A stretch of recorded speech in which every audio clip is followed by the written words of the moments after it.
Men's 100 meters is next. The world record holder, Maurice Green. He also has the fastest time in the world in 2001. Ran 9:90 twice. He is not, however, in this field, but his training partner is four-time Olympic medalist Ato Bolden, is back from some injuries and feels there's only one man standing in his way. Maurice is the only person that's really given me trouble this year, and that's typical. He's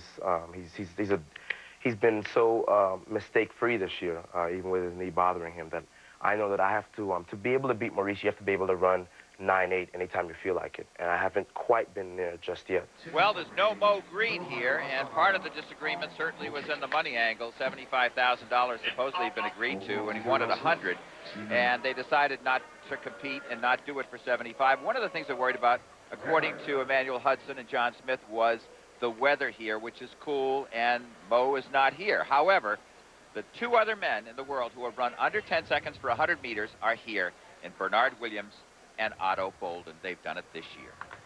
Williams in 1, Okeke in 2, Asahara, the Japanese Carl Lewis in 3, Bolden in 4, Tim Montgomery, the U.S. champion in 5, and Brian Lewis, gold medalist on the relay last summer, in 6. And Bolden out Rel in lane 3. It's Ato Bolden in the red of Trinidad and Tobago. Down in lane 1, that's Bernard Williams. And now on the right, here comes Tim Montgomery. It's Montgomery in lane 4 with a late surge, unofficially 9.84 seconds. With wind under the allowable, or right at the allowable, we'll have to see what the final determination is. But Tim Montgomery, the U.S. 100-meter champion in the absence of Maurice Green in Eugene, comes up in lane 5 and appears as though he may have caught a little bit of a cramp there.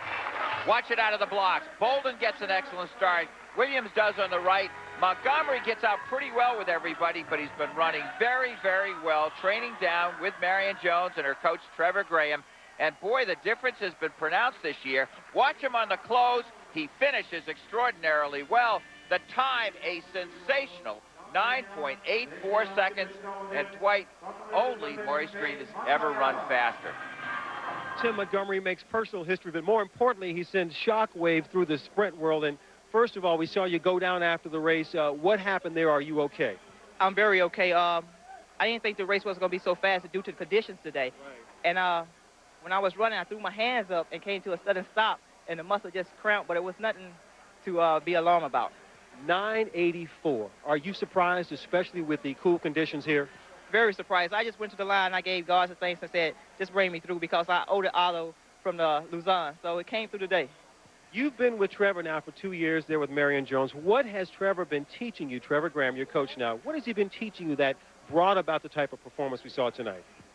To stay patient and wait for it to come. Don't try to break the world record, but let the world record come to you. And after Maurice had beat me in Rome, I was getting frustrated, and Marion kept saying, it's going to come, it's going to come, settle down, it's going to come. Rome wasn't built overnight. So it happened today. Marion must be quite an inspiration for you also. I must say she's a total professional. She handles everything in a professional manner, and I just trying to follow the footsteps of her. All right, Tim, congratulations. You're in the history books. Thank you.